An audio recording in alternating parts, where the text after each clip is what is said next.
처음 인사드리겠습니다. 재테크책 읽어주는 남자입니다. 간단히 채널 소개 한번 하고 시작할게요. 모두가 부자가 되길 희망합니다. 그렇지 않은 사람이 있을까요? 그럼 부자는 어떻게 부자가 되었을까요? 부자가 되기 위해서는 부자를 통해 배워야 합니다. 그런데 세계의 부자들에게 몇 가지의 공통 분모가 존재한다고 합니다.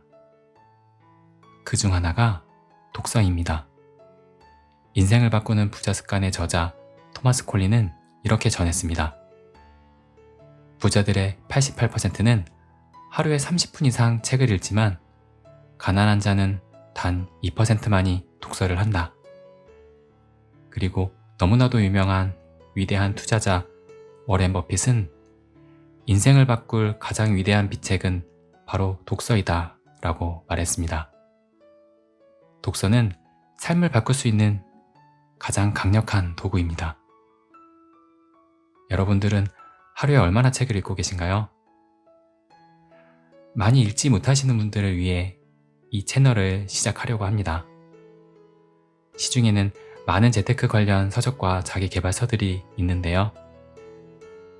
그런데 바쁘다는 핑계로 또는 너무 많아서 어떤 걸 읽어야 할지 모르시는 분들도 계실 겁니다. 많은 책들 중 좋은 책을 골라 그 책에 대해 이야기하고자 합니다. 그래서 처음으로 들고 나온 책이 바로 부의 인문학입니다. 지은이는 브라운스톤이고 출판사는 오픈마인드입니다. 이 책은 2019년 10월에 출간되었는데 지금 읽어도 큰 인사이트를 얻을 수 있는 그런 책입니다. 저자 브라운스톤은 네이버 카페인 부동산 스터디에서 우석이라는 필명으로 글을 올렸는데 너무나도 부동산 전망이 척척 들어맞자 팬이 생겼고 이 책까지 나왔다고 합니다. 이 책은 제목에서 느껴지는 대로 인문학의 관점에서 바라본 부에 대한 이야기입니다. 인문학을 바탕으로 쓰였지만 전혀 고리타분한 이야기 없이 쉬운 예를 들어가며 술술 읽힐 수 있는 책입니다. 단순히 어떻게 부동산을 혹은 주식을 투자하라고 알려주는 그런 지침서가 아닙니다.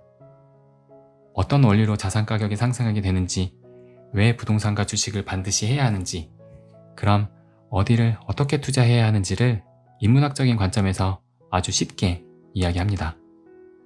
내용 중에는 능력보다 줄서기가 중요하다. 지옥으로 가는 길은 선의로 포장되어 있다. 시장 경제에 도덕적 잣대를 들이대지 마라. 인간의 이기심이 세상을 풍요롭게 만든다. 등 다소 불편한 진실을 마주하게 됩니다.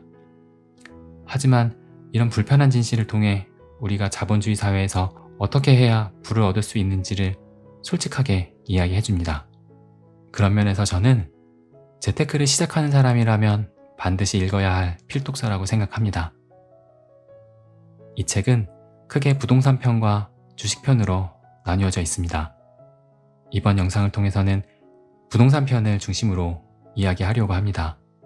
차례를 보시면 소제목부터 흥미롭습니다. 왜 진보 정권이 집권하면 부동산 가격이 더 오를까? 도시를 파괴하는 것은 폭격이 아니라 임대료 통제 정책이다. 슈퍼스타 도시 서울에 투자하라. 서울에 집을 사야 하는 분명한 이유. GTX가 생기면 주변 집값과 상가값은 어떻게 변할까? 정부의 부동산 대책 어디까지 믿어야 하나? 분양가 상한제는 정말 집값을 잡는 효과가 있을까? 이렇게 현 사회 현상과 정부 정책에 관한 이야기가 쓰여 있어 궁금증을 자아냅니다. 며칠 전 임대차 3법이 시행되었죠? 부의 인문학을 읽으면 이런 규제가 어떤 결과를 낳을지 예상해 볼 수 있습니다. 그럼 이 책에서 좋은 내용의 글을 몇 개 골라 소개해 드리겠습니다. 머릿말부터 재밌어서 일부 읽어 드릴게요.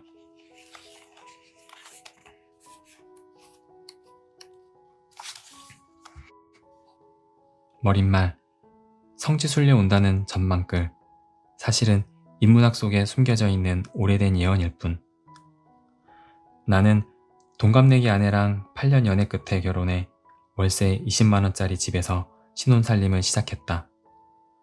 혼수도 폐물도 없는 초라한 시작이었지만 우리는 전세 보증금까지 모두 빼서 모은 종잣돈 500만원으로 재테크를 시작했다. 그리고 결국 그 500만원을 50억 원으로 불려서 40대 초반에 은퇴했다. 이 책은 네이버 카페 부동산 스터디에 글을 쓴 것이 계기가 되어 시작되었다. 몇 년 전 우연히 카페를 알게 되어 심심할 때마다 우석이란 필명으로 글을 올렸는데 부동산 전망이나 투자 조언이 맞아 떨어지면서 팬이 생기기 시작한 것이다. 나는 글을 쓰기 시작한 2017년 11월부터 일관되게 서울이 아주 많이 오를 것이라고 주장했다. 강남을 유시해 내가 찍어준 곳을 중심으로 오르고 나중에 시간이 흐른 뒤에는 나머지 서울 지역도 오를 것이라고 전망했다. 시장은 내가 말한 대로 정확히 움직였다. 2018년 1월에는 비트코인이 폭락할 것이라고 경고했는데 역시 전망은 딱 맞아떨어졌다. 비트코인은 내가 경고한 날로부터 내토막이 났다. 또 서울 아파트가 2018년 4월 이후 매물이 잠겨서 급등할 것이라고 전망했는데 한두 달의 시차가 있었지만 그 역시 적중했다. 2018년 2월부터는 재개발이 많이 오를 것이라고 전망했는데 역시 맞아떨어졌다. 그동안 내가 했던 전망은 지금도 모두 네이버 카페 부동산 스터디에 남아있어서 지금도 확인할 수 있다. 전망마다 척척 맞아떨어지다 보니 어느새 내게는 팬이 생기게 되었다. 부동산 스터디에서 가장 많은 조회수를 보유하게 된 것도 바로 적중률 덕분이다. 언젠가부터 내 전망글에는 성지순례 왔다는 댓글이 달리기 시작했다. 내 글을 출력해서 남편이나 자녀에게 보여준다는 회원이 나타나기 시작했고 배우자가 운전할 때 내 글을 읽어준다는 사람도 한둘이 아니었다. 세상 돌아가는 건 전혀 모르는 주부이지만 내 글을 읽고 투자를 시작해 돈을 벌고 있다는 댓글도 올라왔다. 그러다 보니 내가 신기가 있다는 소문이 돌 정도였다. 부동산이나 주식 외에 자녀 교육이나 세상 돌아가는 이야기도 회원들의 공감이 컸고 정시가 확대될 것이라는 입시 전망까지 적중하면서 우석이란 캐릭터 자체에 대한 관심도 높아졌다. 하지만 그동안 내 전망이 들어맞은 것은 내게 신기가 있어서가 아니다. 나의 전망이 적중률이 높은 것은 그것이 단지 내 개인의 경험과 생각에서 나온 것이 아니라 거인들의 통찰력을 빌렸기 때문이다. 나의 거인은 역사 속에 살아있는 경제학 거장이다. 실제로 나는 카페의 인문학적인 관점의 부동산 이야기를 많이 썼다. 처음에 한두 번 썼더니 부동산 전망글보다 오히려 인기가 더 높았다. 당장 몇 달 뒤의 전망도 좋지만 부동산의 근본 원리를 설명해주는 경제학자나 철학자의 이야기가 너무 흥미롭다고 더 써달라는 반응이 이어졌다. 어느 순간 나는 인문학적 배경을 갖춘 부동산 전문가가 되어 있었다. 물론 나보다 인문학을 더 많이 아는 교수나 지식인은 차고 넘치도록 많다. 그러나 나처럼 인문학을 돈 버는 것과 관련지어서 읽고 생각하고 실전 투자로 연결시키는 사람은 많지 않은 것 같다. 나는 아직 그런 책을 본 적이 없다. 나는 이 책을 통해서 내가 인문학을 공부하면서 알게 된 거인들의 투자 통찰력을 아주 알기 쉽게 알려주려고 한다. 아무리 어려운 경제학자나 철학자의 사상도 중학생이면 알 수 있도록 최대한 쉽게 쓰려 노력했다. 이론과 메시지는 노벨 경제학상을 수상한 경제학자들을 중심으로 소개하고 있다. 왜냐하면 경제학 이론은 너무나도 다양하고 심지어는 상반된 이론을 주장하는 경제학자도 많기 때문이다. 노벨 경제학상 수상자들의 이론은 어쨌거나 까다로운 검증을 거친 것이라고 할 수 있고 다른 것보다 신뢰할 수 있다고 생각하기 때문이다. 한 권 한 권 직접 읽고 이해하고 활용한다면 더없이 좋겠지만 그러자면 시간과 노력이 많이 필요하니 내가 그 수고를 조금 덜어줄 수 있을 것이라고 생각한다. 이 책에 실려있는 내용만 잘 이해해도 여러분은 거인의 어깨에 올라서서 세상을 좀 더 잘 전망하고 올바른 판단을 내리게 될 것이다. 또 세상이 어떻게 돌아가는지 더 잘 이해하게 되고 무엇보다 하지 않아도 되는 실패를 피할 수 있을 것이다. 직감만으로 타인의 입소문에 의존해 큰 돈과 시간과 열정을 날린 몇몇 친구들에 대한 애정을 여기 다 담았으니 부디 여러분에게도 도움이 되기를 바란다. 브라운스톤, 우석.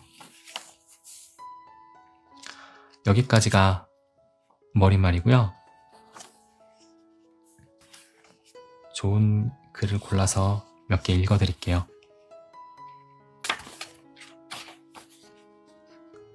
살아남으려면 자본주의 게임의 법칙을 익혀라.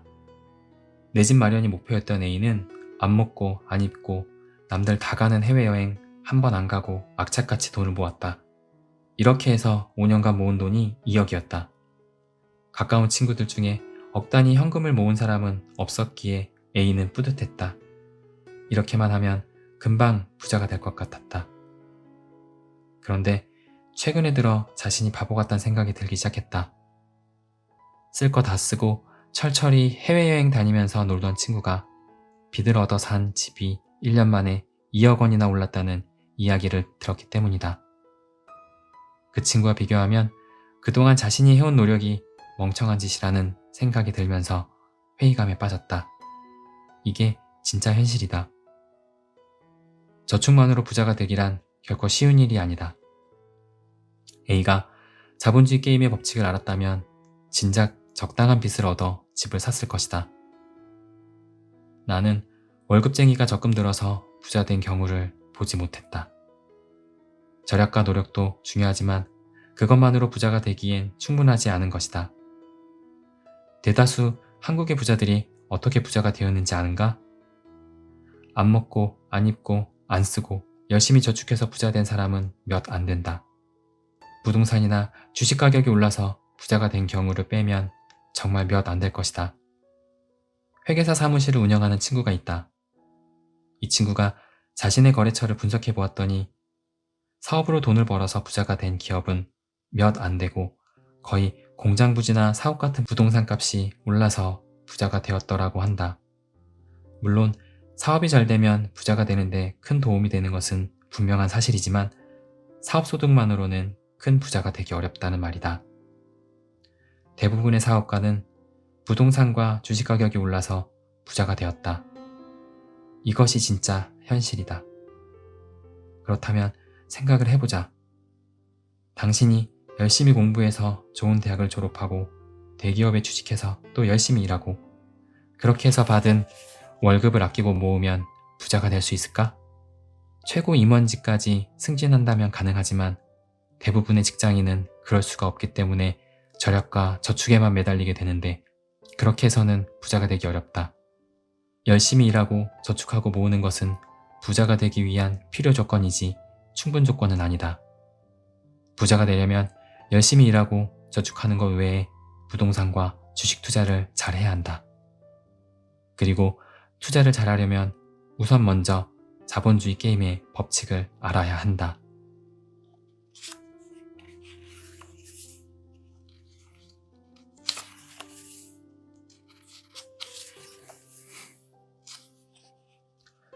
가짜 돈에 목매지 말고 리얼 머니를 보유하라.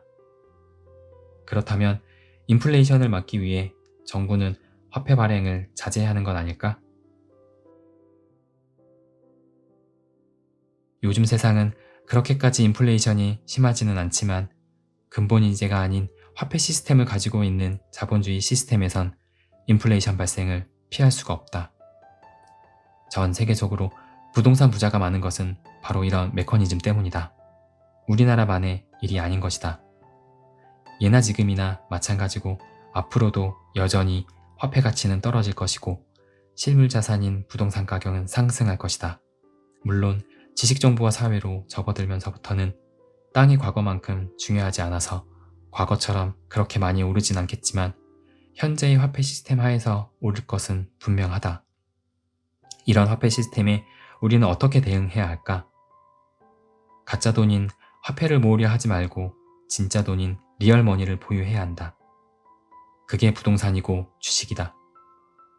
자산 상승 사이클을 주목하고 바닥에 이르렀을 때 과감하게 빚을 얻어서 투자해야 한다. 주식이나 부동산 같은 자산은 상승과 하락 사이클을 몇 년간 그리면서 우상향한다.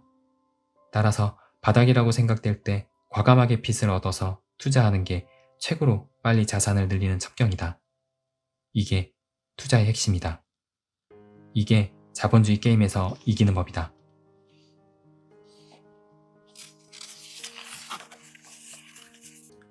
왜 진보 정권 때 부동산 가격이 더 많이 오르는가? 노동자와 서민의 권익을 강조하는 진보 정권이 집권했을 때 오히려 부동산과 주가가 많이 오른다. 실제로 우리나라에서는 김대중 대통령, 노무현 대통령 시절에 부동산과 주식이 더 많이 올랐다. 왜 그럴까?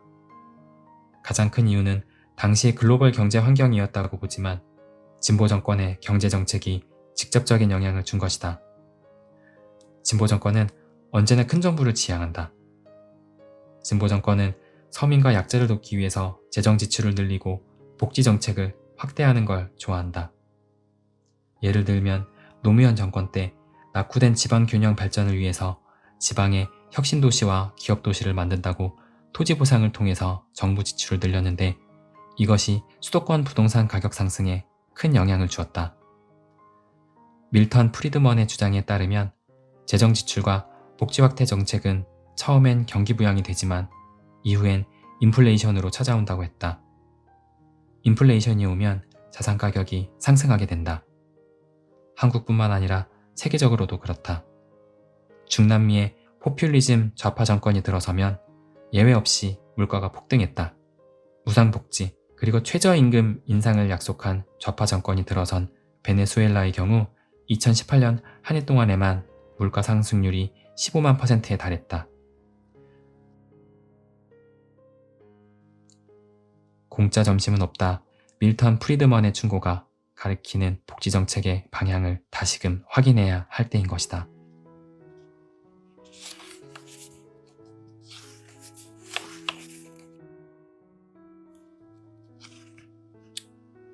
도시를 파괴하는 것은 폭격이 아니라 임대료 통제 정책이다. 오스트리아의 사회민주당은 세입자의 표를 얻기 위해서 오스트리아 수도 빈에서 임대료 통제 정책을 폈다. 사회민주당은 약자의 주거 복지를 향상시켰다고 자평했다. 그러나 하이에크는 임대료 통제 정책이 오스트리아 경제에 지옥의 문을 열게 했다고 고발하는 논문을 발표했다. 임대료 통제 정책의 부작용에 대한 경고. 임대료 통제 정책이 어떻게 오스트리아 경제를 망치게 되었는지 하이에크의 설명을 들어보자. 임대료를 통제하니까 어떤 일이 발생했을까? 집주인은 유지보수비와 재산세를 내고 나니까 오히려 손해를 보게 되었다. 그 결과 집주인은 더 이상 집을 고치지 않게 되었다. 당연한 결과였다. 돈이 안 되는 곳에 왜 투자를 하겠는가?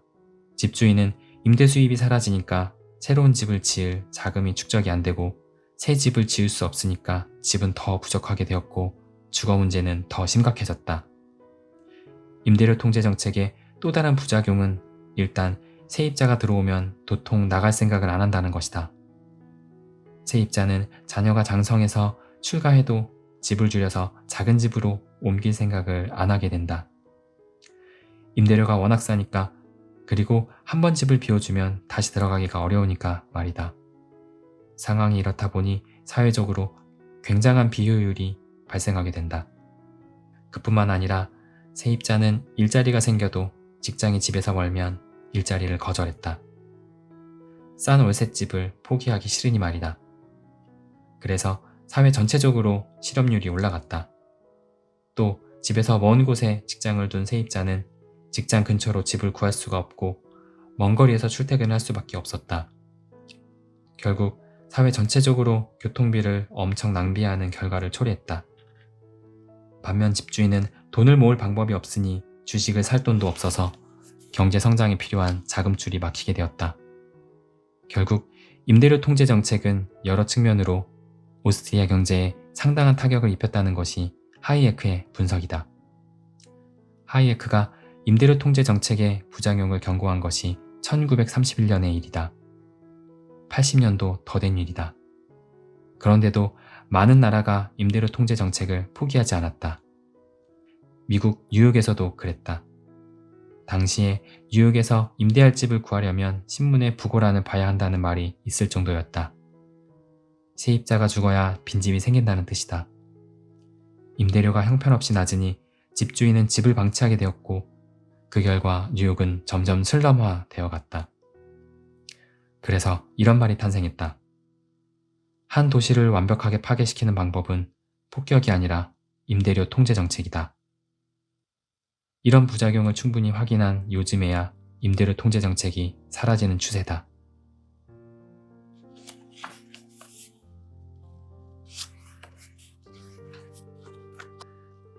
국부론에서 얻는 부동산 투자 힌트 3가지. 지대에 대한 애덤 스미스의 생각을 정리해보면 부동산 투자에 대한 힌트를 얻을 수 있다.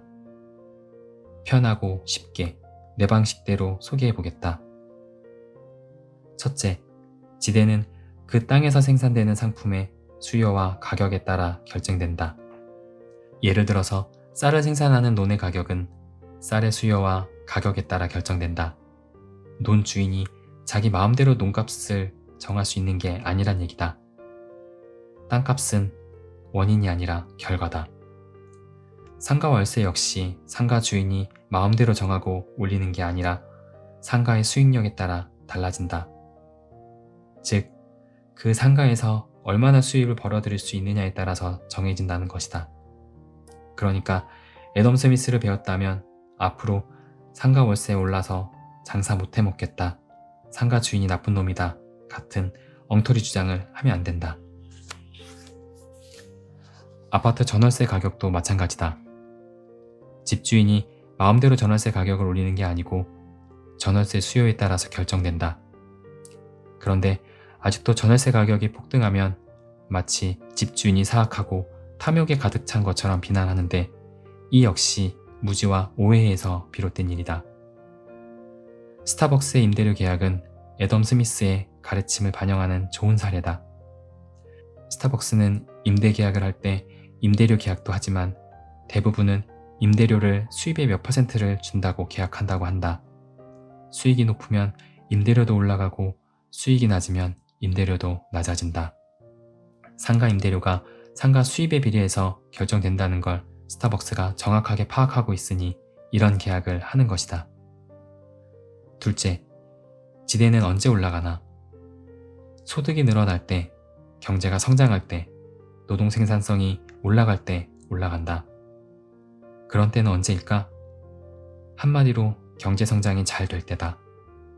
한때 3조 호황으로 3년 만에 1인당 GDP가 2배로 늘어난 적이 있다.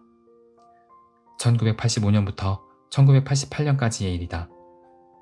그때가 단군 이래 최대 호황이었고 집값은 폭등했다. 그때랑 비교하면 요즘 집값 오른 건 오른 것도 아니다. 나는 그때 무주택자였다. 집값은 자고 나면 몇 천씩 올랐고 신문에 자살 소식이 오르내리기도 했다. 나는 매일매일 좌절하는 게 일이었다. 흔히 집값이 오르면 투기꾼을 비난하는 목소리가 거세지는데 이게 과연 맞는 말일까? 집값은 투기꾼이 올리는 게 아니다. 경제 상황이 집값이 오를 만하게 되었기에 집값이 오르는 것이다. 경제가 호황이고 소득이 늘어나면 집값이 오른다고 애덤 스미스가 이미 말해주었다. 투기꾼 때문에 집값이 오른다면 왜 투기꾼이 해마다 집값을 올리지 않고 수출이 잘 되거나 경제가 좋아질 때만 집값을 올리겠는가? 게다가 집값이 투기꾼 손에 달려있다면 하락은 대체 왜 일어난단 말인가? 투기꾼이 서울 아파트값 올렸다고 주장하는 사람들 다 무지해서 그런 것이다. 셋째, 호황일 때 토지 소유자가 노동자보다 돈을 더 많이 번다. 반대로 불황일 때는 노동자의 고통은 이루 말할 수 없다. 이게 무슨 말일까? 호황일 때는 월급 오르는 것보다 부동산 가격이 더 많이 오른다는 것이다. 노동자의 수입이 늘어나는 것보다 지대가 더 많이 늘어난다는 것이다. 그러니까 월급쟁이 무주택자들은 빨리 내 집 마련을 서두르는 게 좋다. 반대로 불경기가 오면 부동산 부자도 타격을 받지만 노동자의 타격은 극심하다고 했다.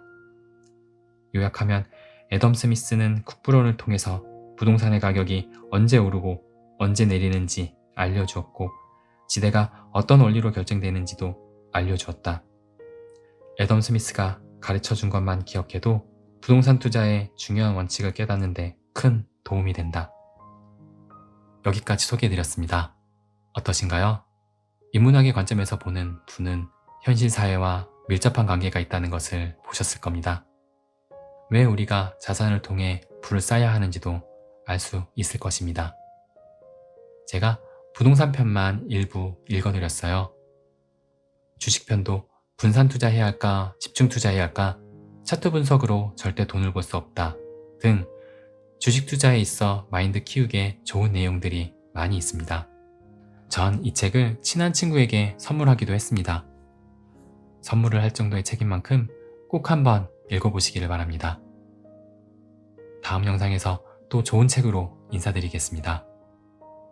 여러분에게 도움이 되셨다면 구독과 좋아요, 그리고 지인분들께 영상 추천도 부탁드릴게요. 시청해주셔서 감사합니다. 안녕히 계세요.